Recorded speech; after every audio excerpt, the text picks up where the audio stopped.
Bonjour et bonsoir. J'espère que vous allez bien. Moi, de mon côté, ça va. Bienvenue sur la chaîne du Psychospirit. Merci pour les nouveaux abonnés. Merci également pour ceux qui likent les vidéos. Merci pour ceux qui les commentent et ceux qui les partagent. Je ne vais pas manquer de dire merci à tous ceux-là qui m'envoient leurs témoignages et qui me contactent. Mon adresse email est en dessous de cette vidéo.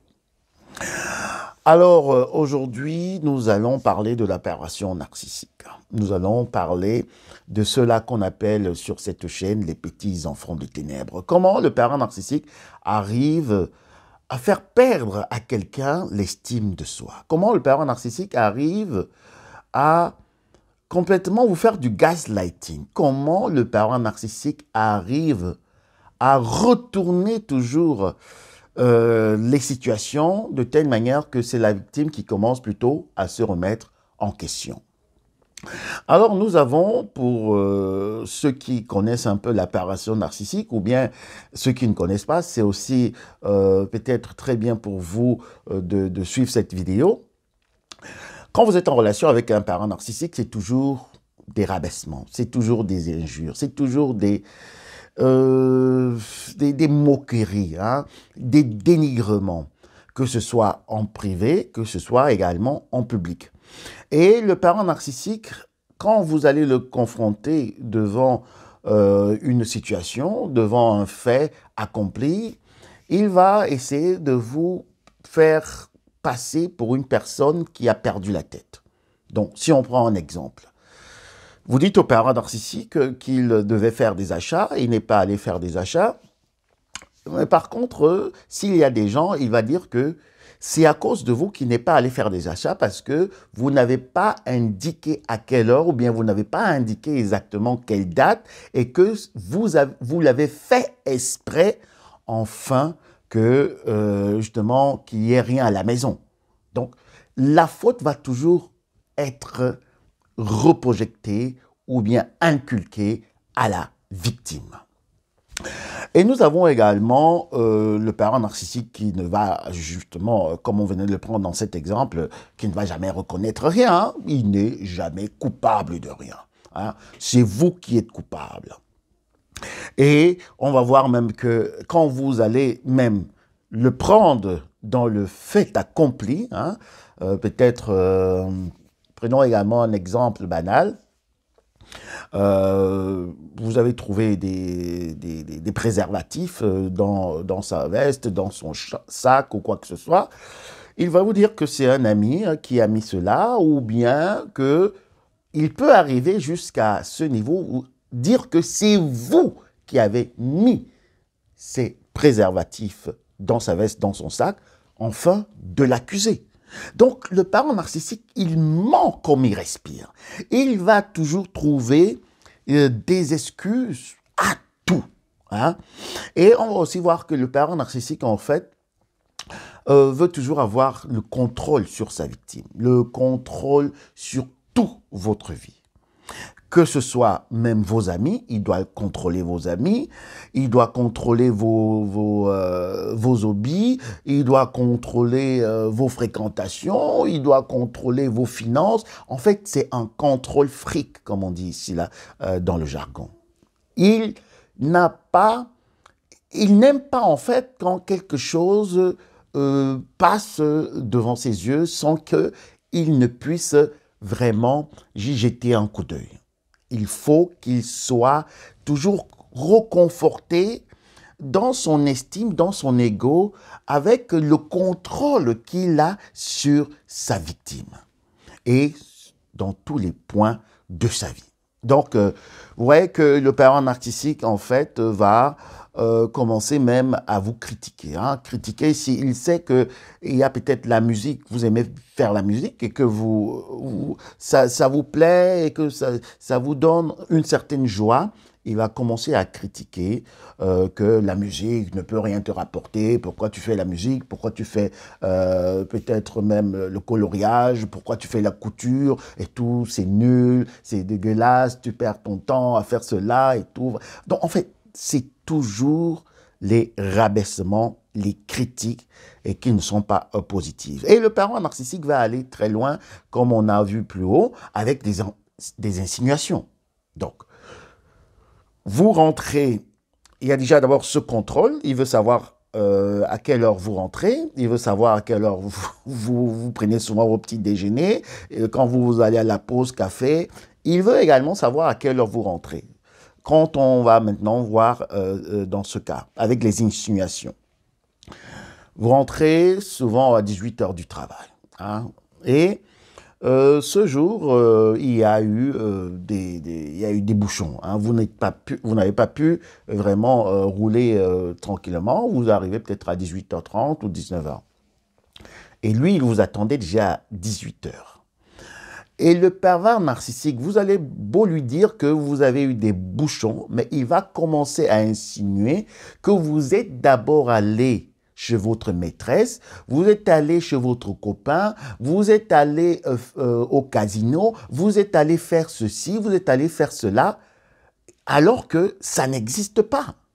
Juste, vous avez eu un retard sur la route, mais pour lui, c'est un moyen, en fait, de toujours vous accuser, de toujours insinuer des choses pour vous troubler et que vous soyez toujours là également sur la défensive. Parce que, pour vous, c'est vraiment quelque chose que vous ne pouvez pas accepter. Il faudra donc se justifier. Non, chérie, écoute, il y avait des bouchons et c'est lui d'acculer. Non, il n'y avait pas de bouchons. J'ai entendu le radar des routes. Il n'y avait pas de bouchons sur ce circuit. Non, tu es certainement allé chez une maîtresse. Tu es certainement allé au casino. Il faut que tu me dises la vérité. Donc, ouais, il prêche en fait le mensonge pour avoir la vérité. Mais à la fin même, on constate que après avoir été acculé avec tellement d'insinuations, il y a beaucoup de victimes qui arrivent à se dire, bon, il faudrait que je lui dise ce qu'ils veulent entendre pour qu'il me laisse tranquille.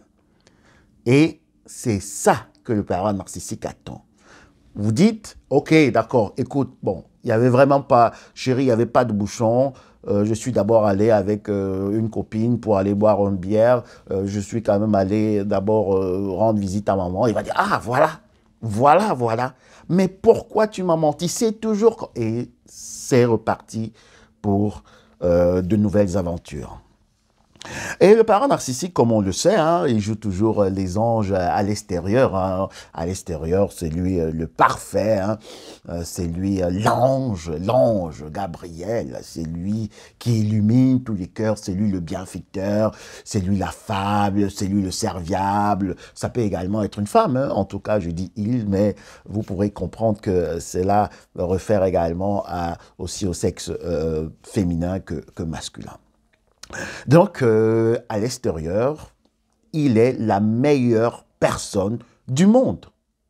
Et ce sera difficile justement pour des victimes plus tard de venir incriminer le PN, de venir dire que, écoutez, c'est pas vraiment l'ange que vous voyez là. À la maison, moi, je subis des atrocités. À la maison, je suis menacé. À la maison, je suis rabaissé, je suis déshumanisé, je suis pris comme un objet. Ce n'est pas la personne que vous croyez. Mais vous voyez donc ce mur, en fait, d'incompréhension que la victime va toujours affronter parce que personne ne peut prendre son témoignage pour argent comptant.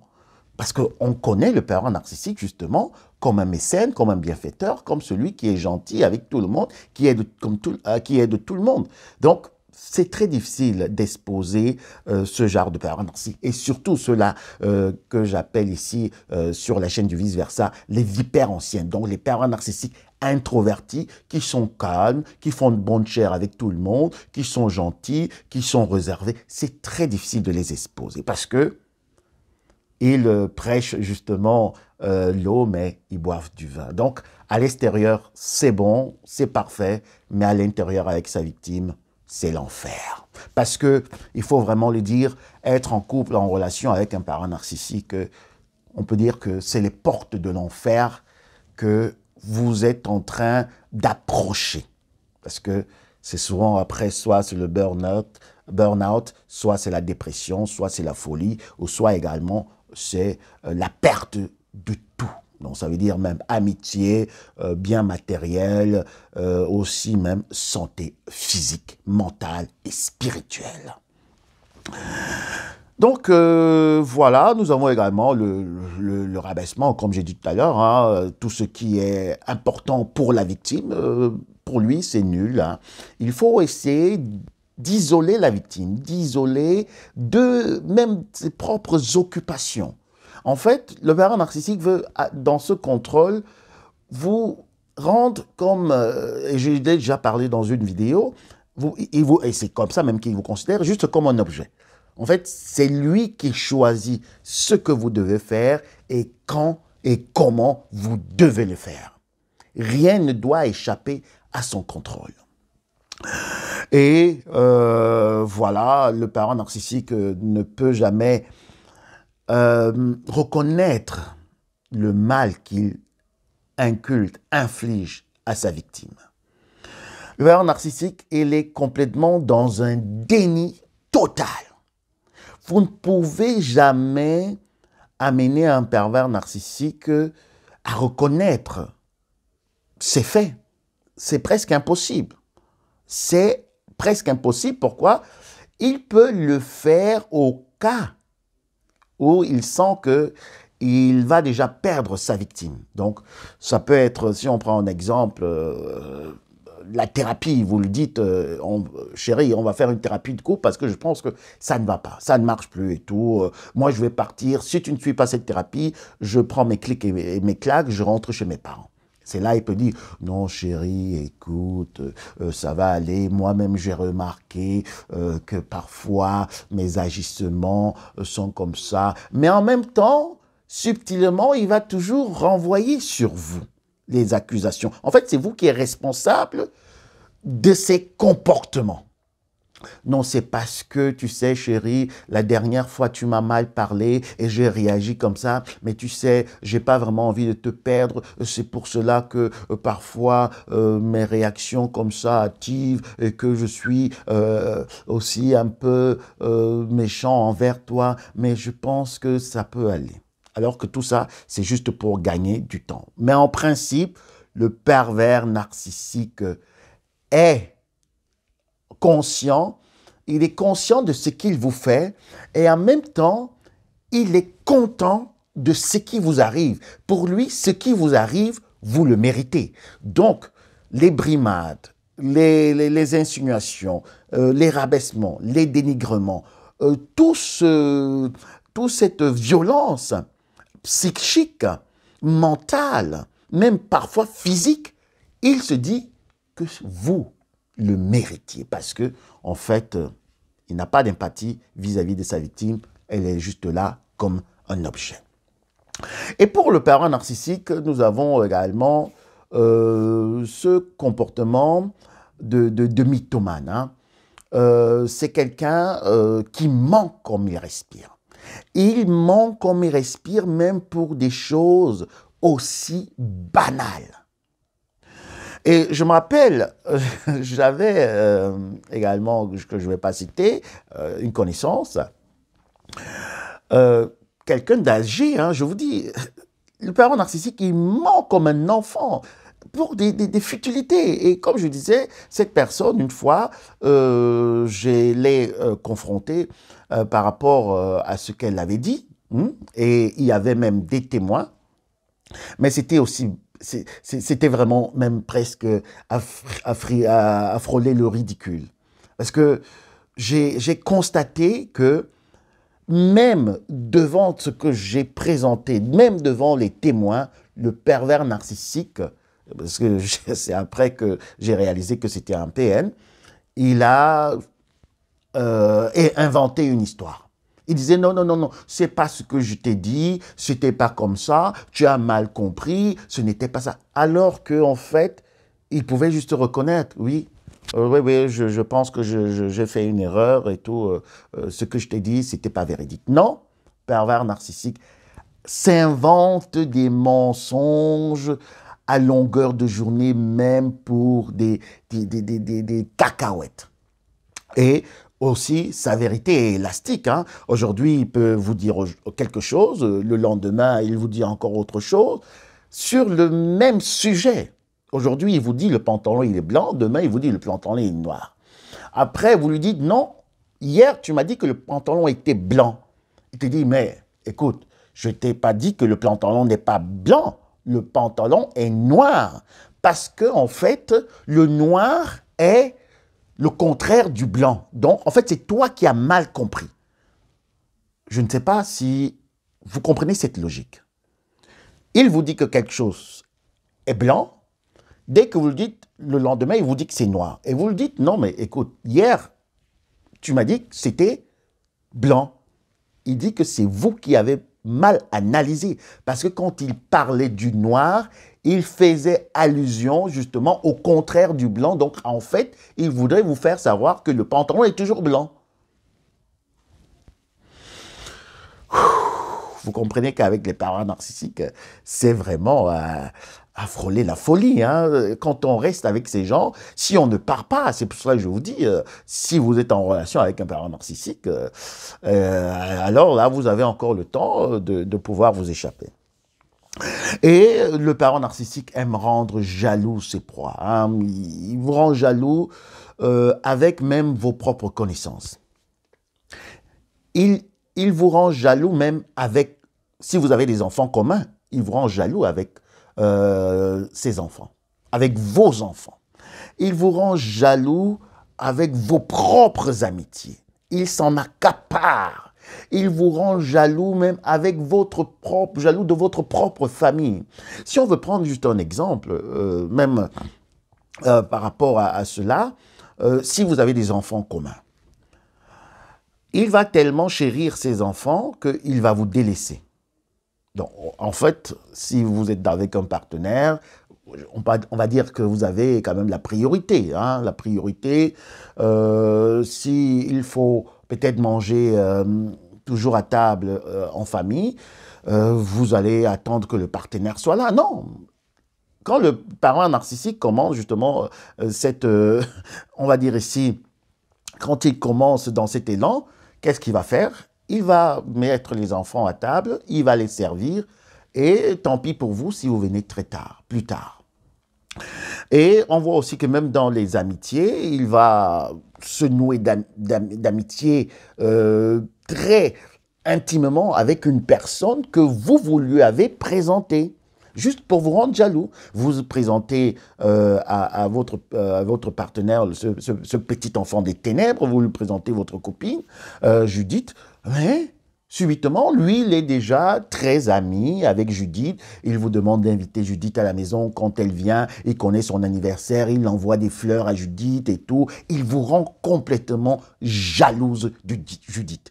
Alors que, voilà, ça ne se fait pas. Donc, le parent narcissique également, quand vous allez parce que ça c'est l'autre volet, hein, il va même essayer même déjà de sortir avec Judith, hein, juste pour vous rendre mal à l'aise. Et quand Judith va venir, elle va vous dire, mais écoute ma copine, je constate que ton mari, bon, si Judith est vraiment aussi illuminée, parce qu'il y a beaucoup de personnes qui tombent sur le charme, sous le charme du parent narcissique, avec cette amitié, avec cette générosité, de telle manière que Judith va vous dire que vous avez un bon mari, il est vraiment très aimable, il est avenant, il faut le garder, et tout, et tout, et tout. Et si Judith aussi a des idées tordues, elle peut se retrouver en train de sortir avec lui, avec votre partenaire pervers narcissique. Et si vous les attrapez ensemble, alors il va toujours nier. Et même il va arriver à incriminer Judith, si ce n'est pas vous, parce qu'il va dire que vous l'avez tellement négligé qu'il était obligé d'aller avec Judith. Et lui-même, il ne voulait pas, mais c'est Judith qui l'a forcé. Alors, qu'est-ce qui se passe? Vous perdez encore une amie, une personne ressource pour rester avec un pervers narcissique. Et c'est ce qu'il veut faire dans la vie de ses victimes, complètement les éloigner de toutes les personnes ressources, également même de tout ce qui peut leur faire du bien, parce que à la fin, quand la victime, elle est seule, alors là, le pervers narcissique peut commencer son travail de destruction profond dans la vie de sa victime, parce que celle-ci n'ayant plus de capacité, celle-ci n'ayant plus d'amis, n'ayant plus d'entourage, des gens sur qui ou elle peut compter. Alors, merci encore pour avoir suivi cette vidéo. Merci pour les nouveaux abonnés, une fois de plus. Merci pour ceux qui like. Et si vous avez besoin de parler, vous avez besoin d'échanger, alors ne manquez pas de me contacter. Entre-temps, je vous souhaite encore une agréable et excellente journée. À très bientôt. Bisous. Bye.